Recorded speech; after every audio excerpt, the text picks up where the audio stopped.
हे guys welcome back to my channel. आजको भिडियोमा हामी चाहिँ दि मोस्ट इम्पोर्टेन्ट क्वेसनको बारेमा कुराकानी गर्नेछौँ, जुन चाहिँ एम्बिगुअस ग्रामर भन्न सक्नुहुन्छ अथवा एम्बिग्युटी ग्रामर जेसुकै भन्नुहोस् है त। प्रोनाउन्सिएसन तपाईँलाई मिलाएर बुझ्नु होला। मैले चाहिँ दि वे सिकाउने कसरी सल्भ गर्ने भनेर प्रोनाउन्सिएसनतिर तपाईँलाई आफूले मिलाएर बुझ्नुहुन्छ है त। ल तपाईँलाई मैले इक्जाम्पलको रूपमा यो लिएको छु। क्वेसनमा चाहिँ के भनिदिन्छ भन्दाखेरि डिफाइन्ड एम्बिग्युट ग्रामर अथवा ambiguous grammar explain with example भनिदिन्छ। अब भयो त इक्जाम्पलको रूपमा तपाईँले चाहिँ जुनसुकै इक्जाम्पल दिन सक्नुहुन्छ। तपाईँलाई जुन सजिलो लाग्छ त्यो इक्जाम्पल दिनु होला। ल यो इक्जाम्पल भयो। अब थ्योरीको टाइपको भनेको तपाईँको डेफिनेसनहरू मेरो नोटमा हेर्न सक्नुहुन्छ। मैले सर्टकटको लागि मैले यो 2 लाइनको लेखेको छु। यो के भनेको छ यो 2 लाइनले बुझेपछि तपाईँले आफ्नै भाषामा लेख्न सक्नुहुन्छ थ्योरी टाइपको है त। ल अब चाहिँ तपाईँको कुनै पनि ढिला नगरिकन डाइरेक्ट क्वेसनतर्फ लागौँ है त। हेर्नु त क्वेसनले भन्नुपर्छ यो थ्योरीले के भनेको छ भन्दाखेरि हामीलाई if it can produce more than 1 left most and more than 1 right most derivation भनेको छ। अब चाहिँ तपाईँहरूको कुराकानी आउँछ। मैले अलरेडी तपाईँलाई भिडियो प्रोभाइड गराइदिएको छु लेफ्ट मोस्ट डेरिभेसन र राइट मोस्ट डेरिभेसनको। तपाईँले भिडियो हेर्नुभएको छ कि छैन कुनै मलाई त थाहा भएन। तपाईँले आई थिङ्क हेरिसक्नु होला हो। त्यसमा चाहिँ हामीले चाहिँ आजकै भिडियोमा हामीले चाहिँ ट्रीबाट कुराकानी गर्छौँ र हामीले चाहिँ ट्रीबाट कुराकानी यदि तपाईँको ट्री बनाउँदाखेरि लेफ्टबाट यो स्ट्रिङ र राइटबाट यही स्ट्रिङ सेम स्ट्रिङ आयो भने बल्ल त्यो एम्बिग्युटी ग्रामर हो भन्न मिल्छ है त। र हामीले चाहिँ योभन्दा अगाडिको भिडियोमा हामीले चाहिँ एउटा इक्जाम्पल गराएको थियौँ जुन चाहिँ राइट मोस्ट डेरिभेसनको इक्जाम्पल र लेफ्ट मोस्ट डेरिभेसनको इक्जाम्पल गराएको थिएँ होला। पक्कै पनि तपाईँलाई त्यो भिडियो हेरिसक्नु होला। र आजकै भिडियोमा हामीले चाहिँ त्यो ग्रामर यो इक्जाम्पल चाहिँ सेम प्याटर्नमै गर्छौँ तर ट्रीको फर्ममा गर्छौँ। जुन चाहिँ अलरेडी म तपाईँलाई पास्ट ट्रीको 3वटा इक्जाम्पल बनाएको छु, भिडियो प्रोभाइड गराइदिएको छु हो। त्यही कन्सेप्ट युज गर्छौँ आजको भिडियोमा है त। ल हेर्दै जाऊँ न त के हुँदो रहेछ भनेर है त। पहिला चाहिँ लेफ्ट मोस्ट र राइट मोस्टको दुईटाको कन्सेप्ट जान्नुपर्ने हुन्छ। लेफ्ट मोस्ट भनेपछि यतातिरबाट आउँछ, राइट मोस्ट भनेपछि पछाडिबाट आउँछ भनेर तपाईँलाई थाहा नै होला पक्कै पनि होइन र। ल मैले यहाँ चाहिँ लेफ्ट मोस्ट लेखिदिन्छु हो र यतापट्टि मैले राइट मोस्ट लेखिदिन्छु। ल अब चाहिँ तपाईँलाई क्लियर नै हुन्छ होला डायग्राम भनेपछि है त। ल अब लेफ्ट मोस्ट भनेपछि यताबाट आउनु पऱ्यो हो। यताबाट आउँदाखेरि तपाईँको के छ प्लसले छुट्टाएको छ। सो स्टार्टिङ चाहिँ तपाईँको के छ यस सिम्बलबाट छ। प्लसले छुट्टाएको छ भनेपछि यो प्रोडक्सन युज गर्नु पऱ्यो। यस इम्प्लाइज यहाँ चाहिँ प्लस भयो, यहाँ चाहिँ तपाईँको प्लस भयो हो।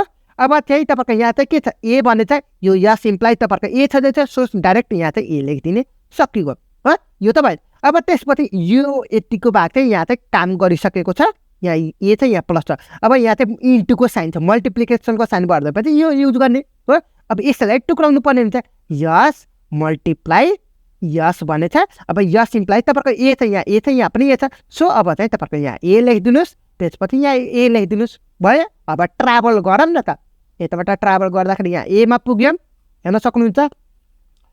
लेफ्टबाट ट्राभल गर्दा एमा पुग्यो, त्यसपछि यहाँ चाहिँ तपाईँको प्लसमा पुग्यौँ, त्यसपछि फेरि यहाँ घुमेर एमै आयो, फेरि घुमेर यहाँ चाहिँ मल्टिप्लाईमा आयो, फेरि घुमेर यहाँ एमै आयो र जहाँदेखि स्टार्टिङ गरेको थियो त्यहीँनिर इन्डिङमा भयो। सो हाम्रो क्वेसन जे छ हेर्न सक्नुहुन्छ स्ट्रिङ जे छ त्यही नै स्ट्रिङ आयो जुन चाहिँ लेफ्ट मोस्टबाट गर्दैछौँ है त। यो लेफ्ट मोस्टको ट्री भएको के अरे हो हेर्न सक्नुहुन्छ। क्वेसनमा के भनेको छ भन्दाखेरि मोर देन 1 लेफ्ट मोस्ट हामीले एउटा लेफ्ट मोस्ट देखाएपछि पुग्यो क्या। अब अर्को चाहिँ राइट मोस्टको कुराकानी गर्छौँ। अब राइटबाट गर्दाखेरि मैले के भनेको थिएँ अब यहाँ पनि लेखिदिउँ न त है त फेरि पनि। ल लेफ्टबाट भनेपछि यताको एरे देख्ने हो। लेफ्टबाट यताको एरे भयो, राइटबाट भनेपछि यताको एरे हुने भयो। सो अब हेरौँ त यताबाट पछाडिबाट स्टार्ट गर्दाखेरि के भयो मल्टिप्लाईले छुट्याएको छ। सो स्टार्टिङ चाहिँ तपाईँको के छ यस छ, यसले चाहिँ टुक्राउनु पऱ्यो, यहाँ मल्टिप्लाई छ है त। सो मल्टिप्लाई भयो। आई थिङ्क त क्लियर नै हुनुहुन्छ होला पक्कै पनि हो। त्यसपछि हाम्रो चाहिँ के आउनु पऱ्यो अरे यताबाट स्टार्टिङ गर्दाखेरि हेर्नुहोस् है यताबाट स्टार्टिङ गर्दाखेरि हाम्रो सुरुमा ए आउनु पऱ्यो, ए त आयो। त्यसपछि प्लस के अरे मल्टिप्लाई आउनु पऱ्यो, मल्टिप्लाई आयो। त्यसपछि फेरि यताको भाग आउनु पऱ्यो, यताको भाग आउनु पऱ्यो नि त। हेर्नु त यताबाट स्टार्टिङ गर्दाखेरि राइटबाट स्टार्टिङ गर्दाखेरि हेर्नु त यो क्लियरली वेमा ए प्लस ए इन्टु ए छ कि छैन राइटबाट स्टार्टिङ गर्दाखेरि सुरुमा हाम्रो चाहिँ ए आउनु पऱ्यो ए आइसकेको छ सरी यहाँ ए सरी होइन है ल ए आइसकेको छ हो त्यसपछि मल्टिप्लाई आउनु पऱ्यो मल्टिप्लाई पनि आइसकेको छ त्यसपछि अर्को ए आउनु पऱ्यो त्यसपछि प्लस आउनु पर्छ त्यसपछि ए आउनु पऱ्यो होइन र अब एलाई चाहिँ दुईवटा भागमा टुक्राको चाहिँ एउटा प्लसले र यता र ए छ प्लस गर्दाखेरि यो सिम्बल युज गर्नु पाइयो अब हेर्नुहोस् है त पाइयो त्यसपछि अब हेर्नुहोस् है प्लसले पनि टुक्रायो अब हेर्नुहोस् है ए को भयो यताबाट सुरु गर्दाखेरि ए भयो त्यसपछि मल्टिप्लाई भयो हेर्न सक्नुहुन्छ त्यसपछि फेरि घुमेर यहाँ अब ए आउनु पऱ्यो भनेपछि यहाँ चाहिँ हेर्न सक्नुहुन्छ प्रोडक्सन ए भयो यो ए भयो त्यसपछि प्लस आउनु पऱ्यो प्लस आइसकेको छ हो फेरि प्लसपछि ए आउनु पऱ्यो अब यहाँ चाहिँ एक्सपान्ड गरेर ए आएको छ भयो क्लियर त भइसकेको होला नि त अब फेरि जाँदाखेरि स्टार्टिङ गरेको चाहिँ त्यही इन्डिङ भयो ल हेर्नु त यो दुईवटा डायग्राममा के फरक पाउनु भयो भन्नु त लेफ्टबाट गर्दाखेरि यहाँ प्लस हुँदो रहेछ सुरुमा तपाईँले यो क्लियरली हेर्न सक्नुहुन्छ यताबाट गर्दाखेरि तपाईँको सुरुमा प्लस आएको छ र राइटमा चाहिँ तपाईँको पछाडिबाट सुरु गर्दाखेरि मल्टिप्लाईको साइन आएको छ तपाईँले क्लियरली वेमा हेर्न सक्नुहुन्छ हो यो दुइटै लेफ्टबाट गर्दा पनि राइटबाट गर्दा पनि हाम्रो स्ट्रिङ जे छ त्यही आयो भने हामीले एम्बिग्युस ग्रामर भन्न सक्नुहुन्छ अथवा एम्बिग्युटी ग्रामर भन्न सक्छ अब त मेरो कुराकानी क्लियर भइसक्नु भयो होला है त ल यही नै हो तपाईँहरूको एम्बिग्युस ग्रामर अथवा एम्बिग्युटी ग्रामर भनेपछि यही नै रहेको छ ल हेर्नु त हामीले के गरेको छौँ भन्दाखेरि सिम्पलै हामीले लेफ्ट र राइटको कन्सेप्ट मात्रै युज गरेको त हो नि हजुर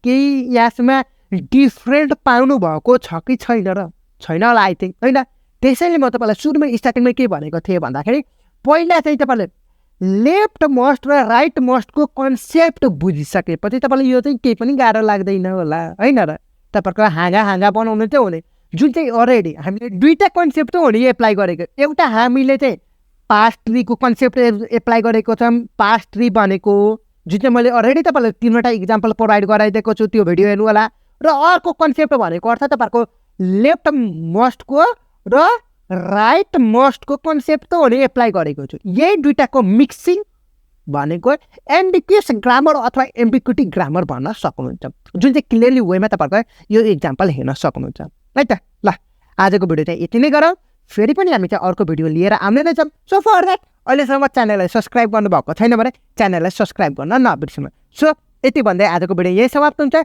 C you in the next video till then have a good day